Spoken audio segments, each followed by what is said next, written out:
Hello, welcome. If there's wind noise, sorry about that, but this is the F-150. Rear camera, no special deck.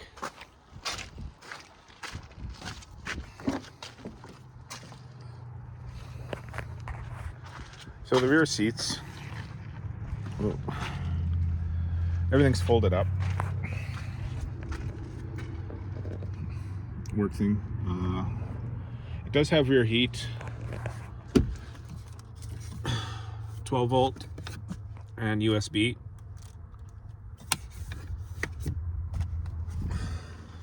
Ouch, ouch, ouch.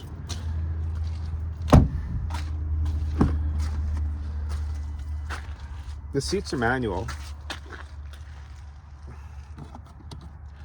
It does have carpet, and they bought, so it doesn't have the rubber matting from like the work truck thing, the designated work truck.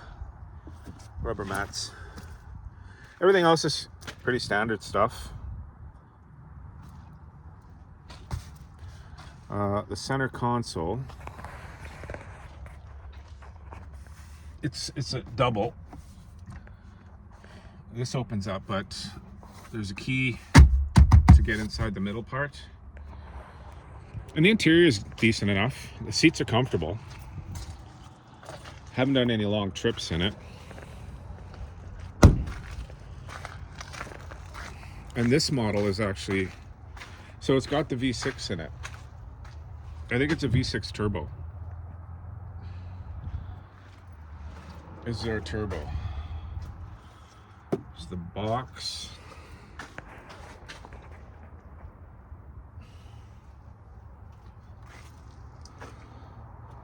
Never really looked under here. Yeah, there's a turbo right down here. And hey, it's got lots of power. I'm actually quite surprised with it. It's a decent truck. The cubby hole's good. 12 volt USB-C charging. And it's the same in here. There is one USB, but it's another USB-C.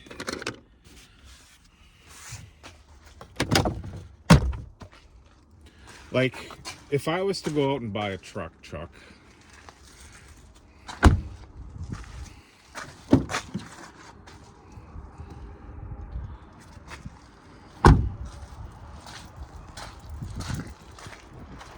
you know, like, to me, trucks are for work. Like, you gotta, at some point, you're gonna be using them to haul stuff, right?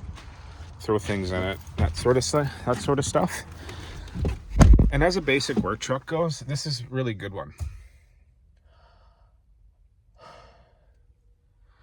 I don't know. Let me see. Like, I know it's got a defrost on the rear window. And I'm not sure about the mirrors. So I'm not sure about the mirrors.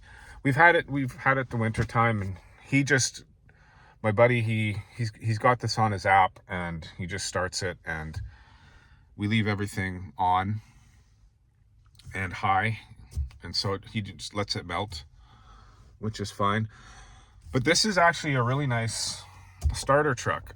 Not even a starter truck. This is a really decent, everyday bombing around in regular truck. Because it's got the center console. I don't know if you'd want another seat, because I think the work truck, the WT, it will take 6 seats, right? It doesn't have the center console in it. That's why I say this one is probably the step up from it.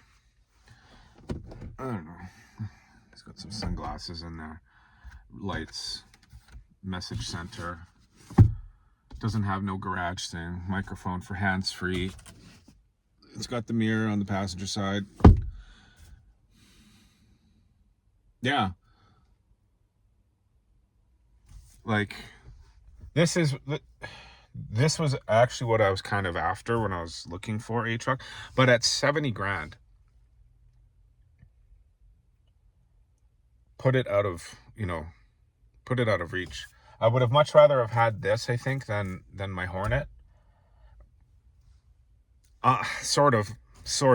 sort of, because when you get into this size of truck, gas becomes, sorry, I'm just fixing my name tag. Gas becomes a major cost, right? Like filling 110 liters and everywhere you go is a quarter of a tank, which would probably, you know, or a half a tank. Like, this one's not bad on gas. This little V6 in here, it's not bad on gas.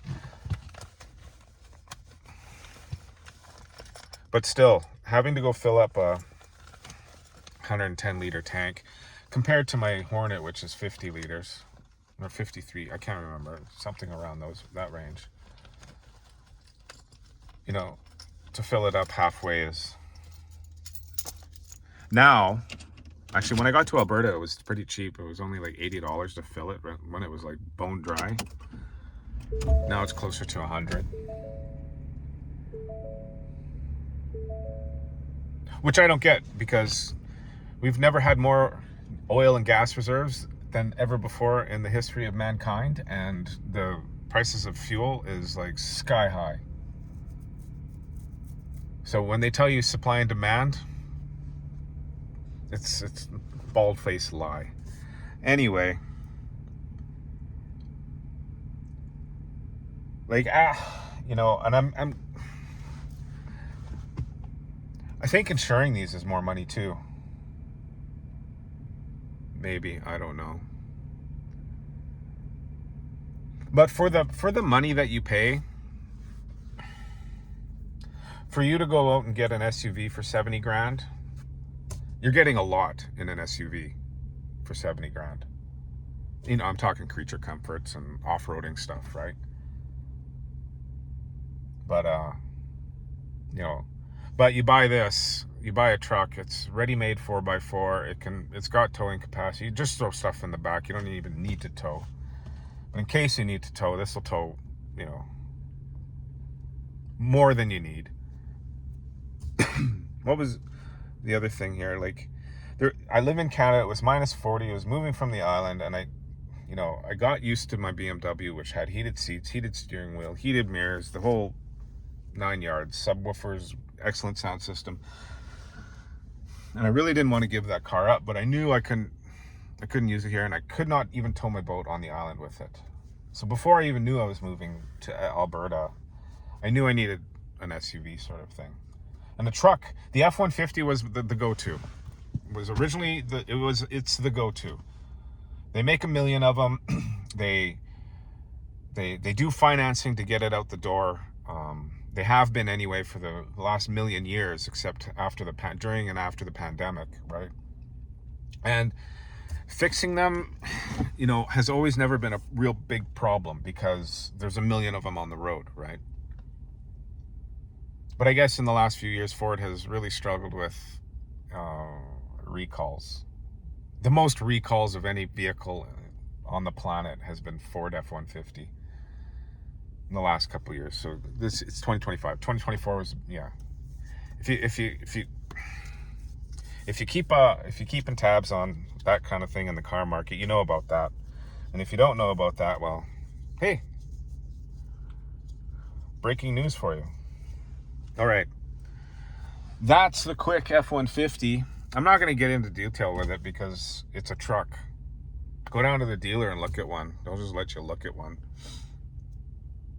But because this is in white, and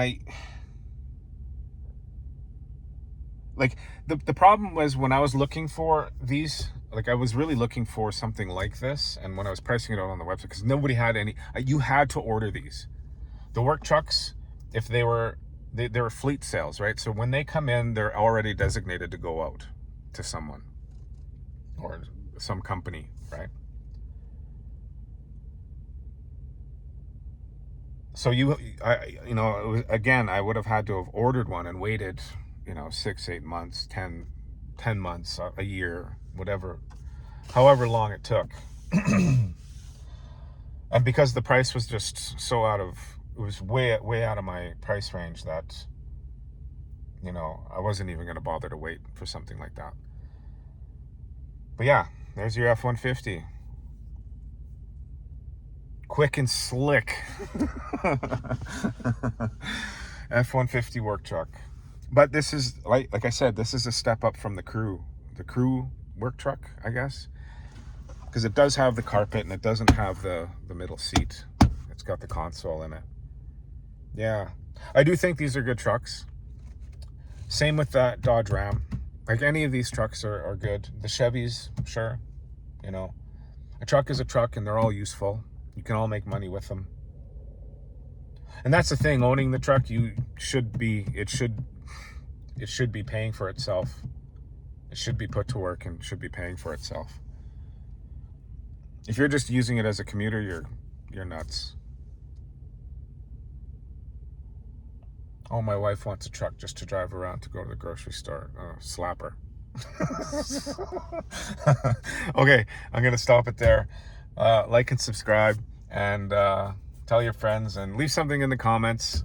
Because F-150, we were a Ford family for the longest time. Every model has their problems. We've had Chevys, things like that, but my dad always went for the Fords because we always knew what was going to go wrong on them, and we always knew how to fix them.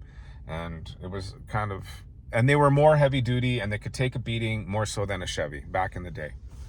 The Chevys, I really like the Chevys because no matter what, they started. You know, we even had a 1960s 1-ton flatbed that thing sat in the yard for, oh God, 4 years or something like that. And I ran out there and fired it up, and it fired up, and it had a PTO to lift the flat deck to dump. I fired that up, and it worked. All the seals were gone in the hydraulic arm, and it was leaking out the hydraulic oil, but it still worked. Like I gotta say that about Chevys, right? But we found that over the years, you know, they couldn't be treated rough, like especially the outside, like the panels and stuff like that. But a Ford, we could beat it to death, and they held up.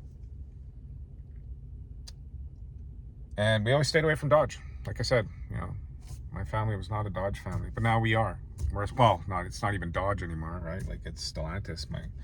My Dodge is a Cherokee, or my Dodge is an Alfa Romeo, and the Jeep is a Jeep. You know, it's all Stellantis, but that's what our house is now. Anyway, yeah, like, subscribe, leave something in the comments, and I'll see you on the next one.